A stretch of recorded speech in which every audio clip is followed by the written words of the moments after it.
is a story of a man who is a real rodeo guy, a real cowboy, the most kind of live by the seat of his pants bad boy in the state of Texas.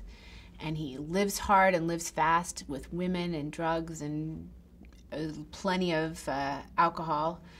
And he contracts the HIV virus. And he doesn't want to believe it at first. And then he does, and kind of all the energy he put into being a bad boy, he starts putting into understanding his disease and understanding his health. My character is Eve Sachs, and she's a doctor at the hospital, and she starts the movie believing in a very black and white way in everything that she's learned in med school, and kind of questioning a little bit of what's happening in the hospital that she's working in, but she's pretty much part of the establishment. And she's inspired by and challenged by Ron Woodruff, and in the end stops working or reacting so much from her head and starts reacting from her heart.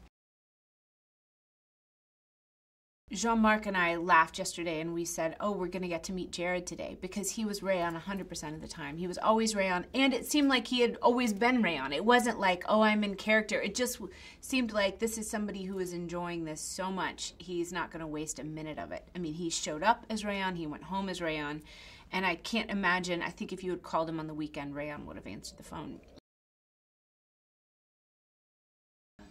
Jean-Marc had such great instincts and such a great eye for whatever was human. And often in a really hard time, what's human is humor.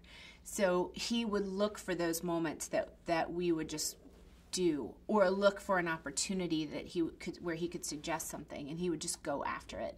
Anything saccharine, he dumped. Anything overtly emotional, he saved for specific moments. He was really brilliant about calibrating everyone's kind of emotional ride so we weren't all just crying the whole time.